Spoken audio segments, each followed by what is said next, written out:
Langkah demi langkah terus dilakukan dan beragam strategi juga dilakukan untuk nantinya bisa meraih suara. Saya ingin tanyakan kepada Pak Haru, ini menarik mengenai kalau kita lihat dari ketika di Sidoli kemarin, ketika Pak Prabowo hadir, ini selain mengutarakan apa saja visi dan misinya, tapi juga menyampaikan mengenai kabinet. Nah, ini apa sebetulnya memang salah satu strategikah begitu untuk akhirnya mungkin mengeluarkan mengenai kabinet tersebut untuk meraih simpati dari masyarakat?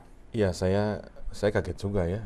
Ini Bapak udah pengumuman begini nih, saya bilang Udah gitu ya. duluan gitu ya ngomongin kabinet Saya gitu tuh ya. dengan tim cuma bicara, ini kapan Pak Prabowo bicara, kapan Ketua Umum bicara. Oke. Kita diskusi, udahlah nanti Pak Prabowo aja yang kita panggil. Nanti beliau mempersilahkan Ketua Umum untuk bicara, begitu. Jadi sampai situ aja. Tapi kan akhirnya Bapak menyampaikan bahwa saya tidak akan maju kalau bukan karena teman-teman saya ini. Itu kan sebuah apresiasi ya luar biasa kepada ketua partai. Artinya kalau ketua partainya diapresiasi ya saya kira kader partai akan semangat. Apalagi disampaikan ya mereka lah nanti akan bantu saya jadi menteri begitu ya. Jadi itu nambah semangat lagi begitu. Jadi mengangkat sosok-sosok yang turut membantu atau mungkin juga menginspirasi selama perjalanan karir politik Pak Prabowo begitu ya. Pak Deddy, tanggapan Anda seperti apa dengan mengenai kabinet ini yang sudah mulai disampaikan begitu oleh Pak Prabowo? Sebetulnya kalau secara ideal memang saya lihat tim BPN Pak Prabowo dan Bang Sandiaga Uno ini lebih siap baik itu mental maupun strategi dibandingkan 01. Tetapi yang jadi persoalan adalah dengan kesiapan itu justru imbasnya itu hanya pada kalangan-kalangan elit saja yang kira-kira memang mengerti persoalan politik dan juga menengah ke atas kira-kira begitu. Sementara pemilih kita lebih banyak kalangan menengah ke bawah. Ini kemudian yang menjadi kekurangan dari Pak Prabowo dan Pak Deddy, kita tahan dulu, ada telepon yang bergabung. Selamat pagi. Pagi. Selamat pagi, Pak Atang di Kabupaten Bandung, silakan. Ada yang ingin sampaikan? Ada gini lah tentang strategi kampanye. Ya.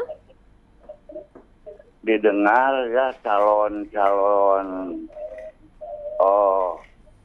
presiden, juga calon-calon legislatif belum kedengaran atau tentang visi misi pencalonan menanggulangi banjir. Oke. Jadi coba itu tentang banjir, keprihatinan Kecamatan Dayakolot, Balaina, terus Bojong Soang, Majalaya, terus ke Pagarsi, ke Pasteur, ke Gede Bage. Itu sebenarnya sama calon-calon itu harus betul-betul diperan aktifkan visi itu. Harus tahu itu akibatnya ulah-ulah manusia yang sangat berbahaya. Baik. Jadi tak mungkin bisa ditanggulangi kalau tidak bisa tata ruangnya harus gimana. Kalau terus sekarang bangunan-bangunan, di mana ada serapan air. Baik. Jadi semestinya ya ada rumah air seperti situ Aksan juga kan sudah dibangun.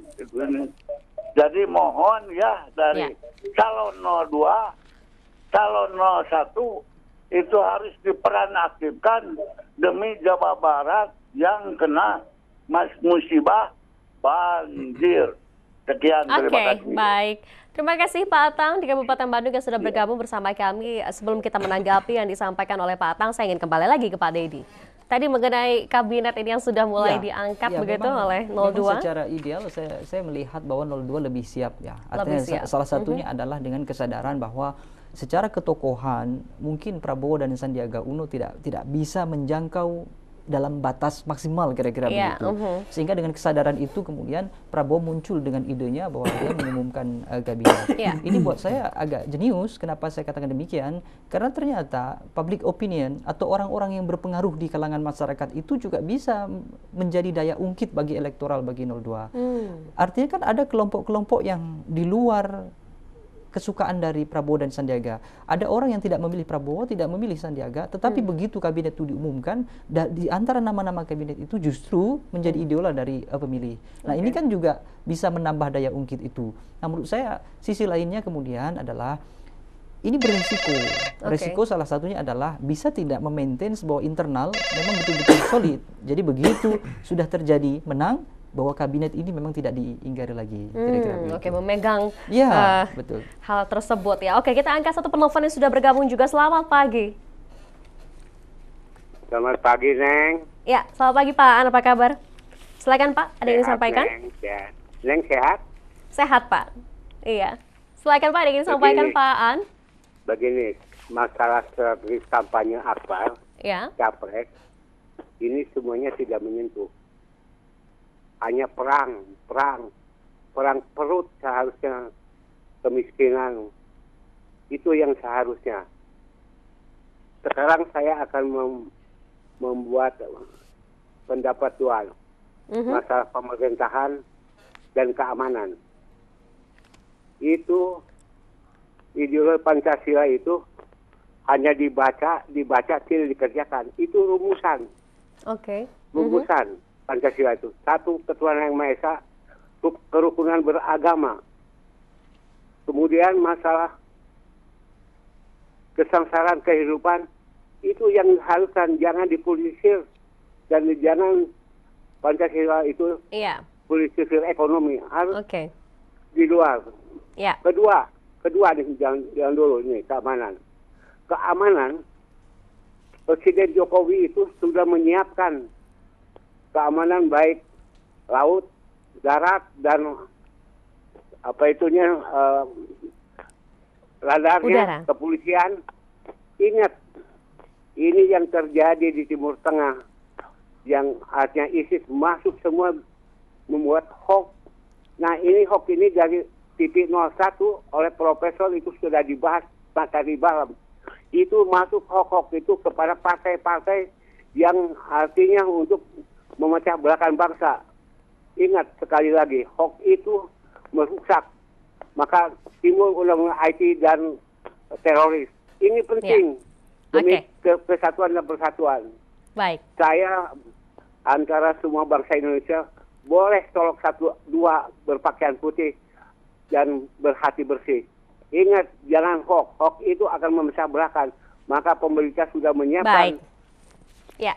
Terima kasih Pak An. Terima kasih. Ya, sudah bergabung bersama kami pada pagi hari ini. Pak Diri, kita mungkin melanjutkan sekaligus juga bisa menanggapi juga yang disampaikan oleh penelpon tadi. Ini kalau bicara mengenai tadi langkah jenius yang Pak Diri disampaikan mengenai tim 02 yang sudah mulai mengutarakan mengenai kabinet tersebut begitu. Betul. Nah, ini ada hal yang juga menarik bicara mengenai tim 01 sejauh ini.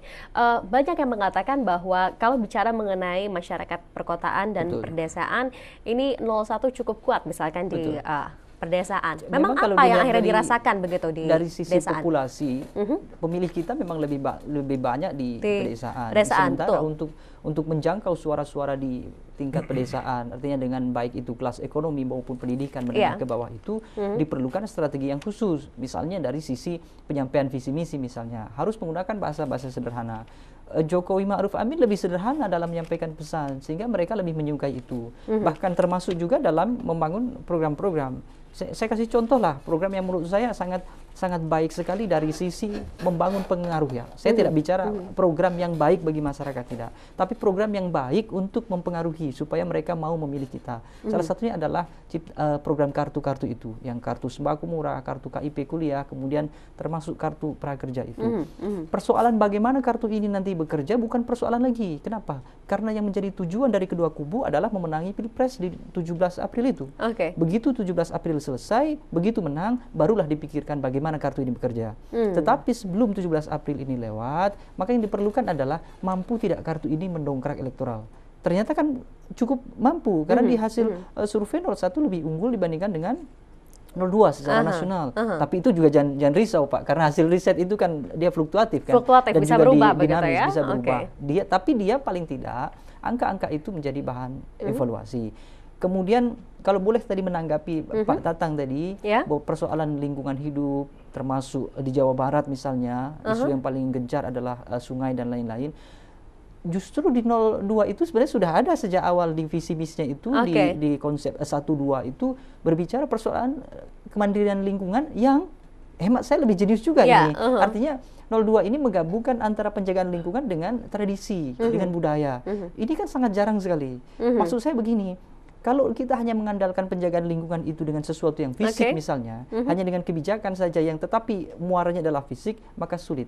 Tetapi memasukkan unsur budaya itu, maka lingkungan itu dapat terjaga dengan ekosistemnya sendiri. Tetapi mau tidak mau kan harus dibangun polisinya. Betul. Persoalannya adalah bagaimana 02 ini menyampaikan ke publik. Kalau tadi ada penelpon yang menanyakan itu, berarti hemat Pak Denny, saya kita tahan dulu, kita masih akan terus membahas mengenai tema perbincangan kita pada pagi hari ini. Tetap bersama kami di iNews Jabar. Kami akan segera kembali selepas jeda.